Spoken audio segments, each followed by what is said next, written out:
दोस्तों, एक ऐसा देश जहां पर शादी से पहले महिला और पुरुष दोनों के प्राइवेट पार्ट्स यानी कि गुप्तांगों की लंबाई और चौड़ाई की नाप ली जाती है, जिससे पता लगाया जाता है कि वे दोनों शादी के लिए तैयार हैं या नहीं। जी हां दोस्तों, इस देश में लड़के या लड़की के नाबालिग या नाबालिग होने का अंदाजा उनकी उम्र से नहीं बल्कि उनके प्राइवेट पार्ट्स की लंबाई और चौड़ाई को जानकर लगाया जाता है। दोस्तों, आज हम आपको हमारे पड़ोसी देश चीन के बारे में कुछ ऐसे अजीबोगरीब फैक्ट्स बताएंगे जिन्हें जानकर आप भी शर्म से पानी पानी हो जाओगे। लेकिन दोस्तों, आगे बढ़ने से पहले आपको बता दें कि चीन की आबादी दूसरी दुनिया में नंबर 1 पर है। चाइना विश्व में सबसे बड़ा देश है। सन 2019 के सर्वे के मुताबिक चाइना में कुल 140 करोड़ रहते हैं। चीन की थल सेना दुनिया में सबसे बड़ी थल सेना है। चीन पूरी दुनिया में डिफेंस पर खर्चा करने में दूसरे नंबर पर आता है। पहले नंबर पर अमेरिका है। चीन में 30 मिलियन लोग ऐसे हैं जो एक दिन में केवल $1 से भी कम पैसे कमाते हैं। चीन दुनिया का सबसे बड़ा एक्सपोर्टर है और इम्पोर्ट करने पर दूसरे नंबर पर आता है। चाइना हर साल 45 बिलियन चॉपस्टिक का इस्तेमाल करता है। चीन में सबसे ज्यादा मौत की सजा दी जाती है। पूरी दुनिया में मिलाकर जितनी मौत की सजा दी जाती है उससे 4 गुना ज्यादा केवल चाइना में मौत की सजा दी जाती है।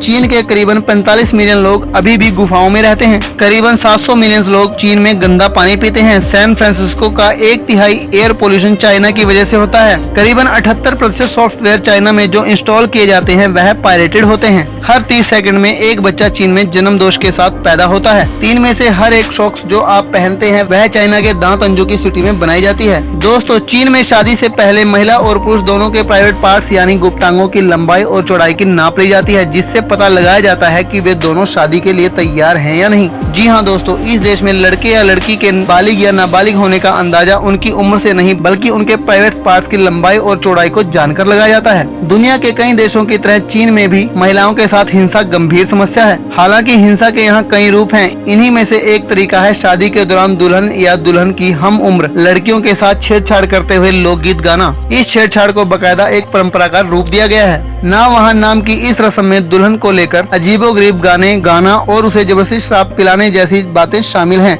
चीन में महिलाओं के साथ यौन हिंसा का अंदाजा इस बात से लग सकता है कि वहाँ 40% शादीशुदा या रिश्ते में आ चुकी महिलाएं यौन हिंसा और मारपीट का शिकार होती हैं। ये बात और है कि यहाँ महिलाओं के साथ यौन हिंसा के तरीके अलग भी हो जाते हैं। शादी के दौरान होने वाली नावाहन की रस्म को भी इस श्रेणी में रखा जा सकता है। इसमें गीतों के जरिए दुल्हन से मजाक किया जाता है। शादी में शामिल मेहमान लोक गीतों तक ही बस नहीं करते बल्कि आगे भी चले जाते हैं। जैसे कि आजकल मेहमान दूल्हा और दुल्हन को सेक्सुअल गेम तक खेलने को बाध्य करते हैं। अगर कोई राजी न हो तो उसका सबके सामने मजाक बनाया जाता है। ऐसे में लोग शादी का माहौल खराब न करने के लिए खेलने को राजी हो ही जाते हैं। इस दौरान आपस में भद्दी बातें की जाती हैं जिसे मेहमान देखते हैं। शादी के दौरान होने वाली छेड़छाड़ कई बार इस हद तक बढ़ जाती है कि नवविवाहित जोड़े साथ होने से पहले ही अलग हो जाते हैं। कई बार इस रस्म के दौरान दुर्घटनाएं भी घट चुकी हैं। जैसे साल 2013 में दूल्हे के दोस्त दुल्हन की सहेली को छूने की कोशिश करने लगे। घबराई हुई दुल्हन पूरे फंक्शन में भागी और आखिरकार डर के मारे चौथी मंजिल की बालकनी से छलांग लगा दी।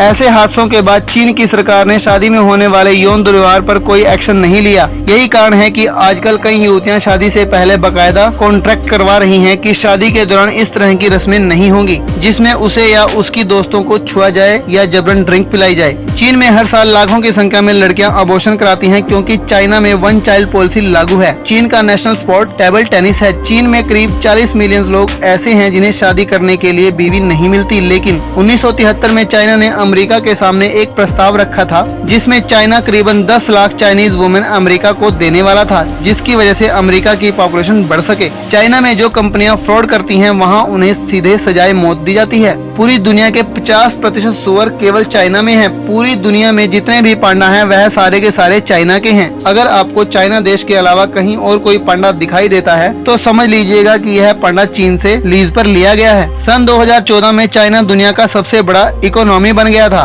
उसने यूएस को पीछे छोड़ दिया था। चीन की महान दीवार के निर्माण में अनुमानित 4 लाख लोग मारे गए थे। चीन में जिन महिलाओं की उम्र 20 के आखिरी पड़ाव तक पहुंच जाती है और वे अविवाहित रहती हैं तो उनके लिए एक अपमानजनक शब्द का इस्तेमाल किया जाता है। यह शब्द है शेंगनू। इसका मतलब है छूट चुकी महिलाएं। चीन में सिंगल रहने का चलन तेजी से बढ़ रहा है। लोग अपने करियर को आगे बढ़ाने के मकसद से शादियों को बंधन समझ लगे हैं। फिर भी महिलाओं पर शादी का दबाव कायम है। चीन में घटती जनसंख्या दर भी इस दबाव की एक वजह है। वहाँ की सरकार चाहती है कि लोग शादियां करें और बच्चे पैदा करें।